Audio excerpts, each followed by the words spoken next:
اوناسس نامی ایک یونان کا شخص تھا جو بہت امیر کبیر تھا. وہ نمبر لگتے ہیں نا، 8ویں نمبر پہ اور 7ویں نمبر پہ، 6ٹھے نمبر پہ دنیا کا امیر ترین شخص کون ہے. تو کسی زمانے میں وہ ان نمبروں میں تھا. تو اس کی آنکھوں کے یہ پپوٹے کام کرنا چھوڑ گئے.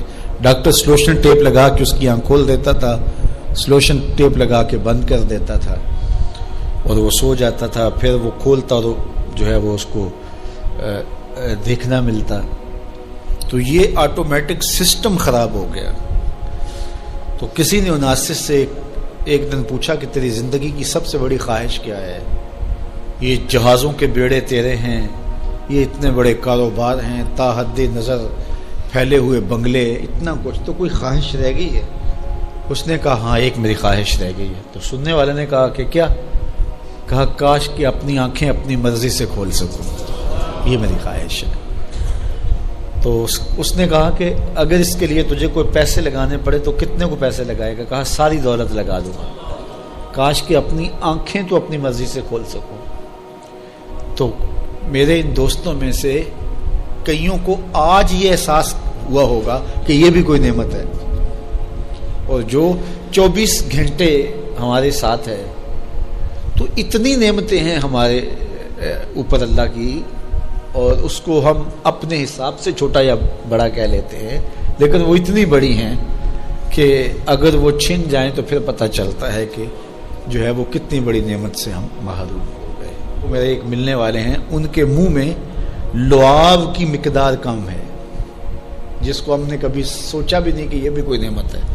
یہ قدرتی گریس ہے جو منہ کو تر رکھتی ہے اور بولنے میں مدد ملتی ہے، اور نظام انہضام کو اس سے بہت زیادہ فائدہ پہنچتا ہے. لیکن ان کا مسئلہ کیا ہے کہ مقدار کم ہے. تو اب وہ 5-7 منٹ نہیں بول سکتے، بولیں گے تو جو ہے وہ سارا منہ خشک ہو جائے گا. میاں مسئلہ کیا ہے؟ لعاب کم آتا ہے، لعاب کی مقدار تھوڑی ہے. تو کبھی اس کو بھی کسی نے نعمت سمجھا، لیکن یہ کتنی بڑی نعمت ہے. وہ کسی علاقے میں انہوں نے یہ کیا کہ یہ مینڈک نہیں ہوتے، مینڈک، یہ انہوں نے وہاں سے ختم کروا دی. دوائی ایسی ڈالی کہ یہ آواز نکالتے ہیں یا اس طرح وہ مسئلہ ہوا. تو اب کیا ہوا کہ چاول کی فصل پر ایسی سنڈیاں آ گئیں کہ جس کا کوئی علاج ہی نہیں تھا. تو یہ پانی کے اندر جو مینڈکیں ہوتی ہیں، یہ ان حشرات کو کھاتی ہیں جو فصل کے لیے نقصان دہ ہوتی ہیں. تو اب وہ مینڈکیں ڈھونڈتے پھرتے ہیں. اب ہمیں نہیں پتا کہ کون سی چیز کتنی بڑی نعمت. یہ کیچوا ہوتا ہے، کیچوا کبھی آپ نے دیکھا جس کو وہ ہم اپنی پنجابی میں گنڈویا کہتے ہیں. کبھی آپ نے سوچا کہ اس کا سلسلہ کیا ہے؟ یہ مٹی کھاتا ہے، ایک طرف سے دوسری طرف سے نکال دیتا ہے. اور اب ہمارے ادھر ایک ذمہ دار تھا، تو وہ بچوں کو پیسے دیتا تھا کہ وہ لے کر کے اور اپنی فصلوں میں چھوڑتا تھا. اس کو کسی ماہر نے بتایا کہ یہ زمین کی زرخیزی کا جو ہے وہ سبب ہے کہ ایک طرف سے کھاتا ہے دوسری طرف سے نکال دیتا ہے، اور وہ مٹی اتنی زرخیز ہوتی ہے کہ دوسری مٹی میں جب ملتی ہے تو کیمیائی کھادیں بھی وہ کام نہیں کرتی جو یہ کیچوا کام کرتا ہے.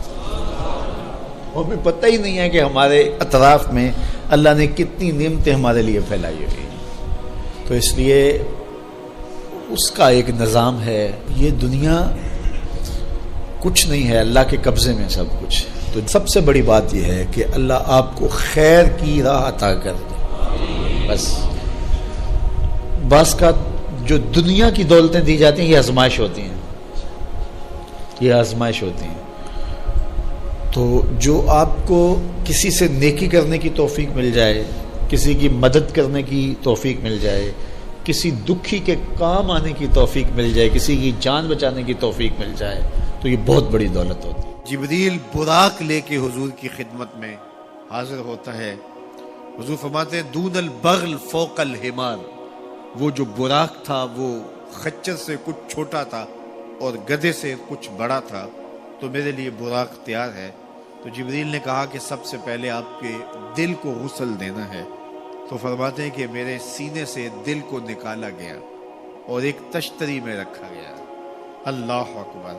اور آب زمزم سے اس کو غسل دیا گیا. جب دل کو غسل دیا گیا تو جبریل نے حضور کے قلب اطہر کو دیکھا تو حیران ہو گئے اور بے ساختہ پکار اٹھے۔ علامہ بدر الدین عینی نے شرح صحیح بخاری کے اندر لکھا ہے کہ جو ہی قلب مصطفیٰ جبریل نے دیکھا تو بے ساختہ پکار اٹھے کہ قلب سدید فیہ عینان تبصران و اذنان تسمان، واہ واہ کیسا دل ہے جس میں دو آنکھیں ہیں دیکھتی ہیں، دو کان ہیں جو سنتے ہیں۔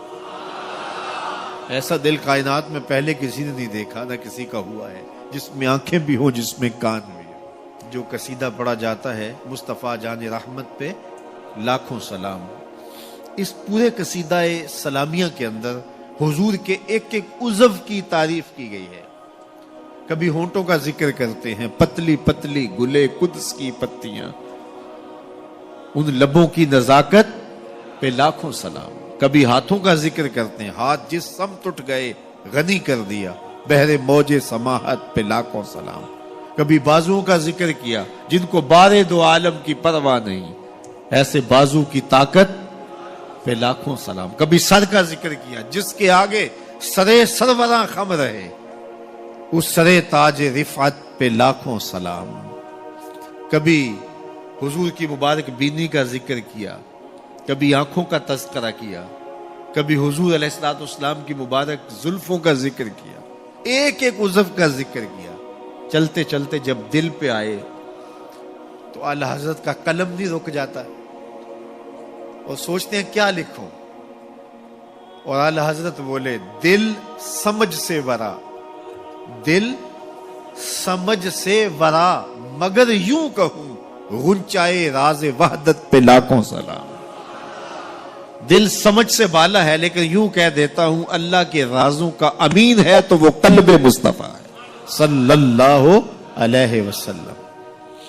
تو حضور علیہ الصلوۃ والسلام کا مبارک قلب اطہر جب نکالا گیا تو جبریل نے کہا قلب وقیع فیہ عینان تبصران و اذنان تسمان، واہ واہ کیسا دل ہے جس میں دو آنکھیں ہیں جو دیکھتی ہیں، دو کان ہیں جو سنتے ہیں۔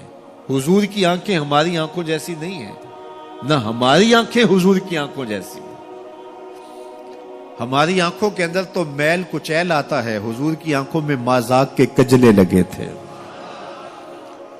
مست آنکھیں رضا مازاق کے کجلے والی، مست آنکھیں رضا مازاق کے کجلے والی، گر میری سمت بھی اٹھیں تو مقدر جاگے، گر میری سمت بھی اٹھیں تو مقدر جاگے۔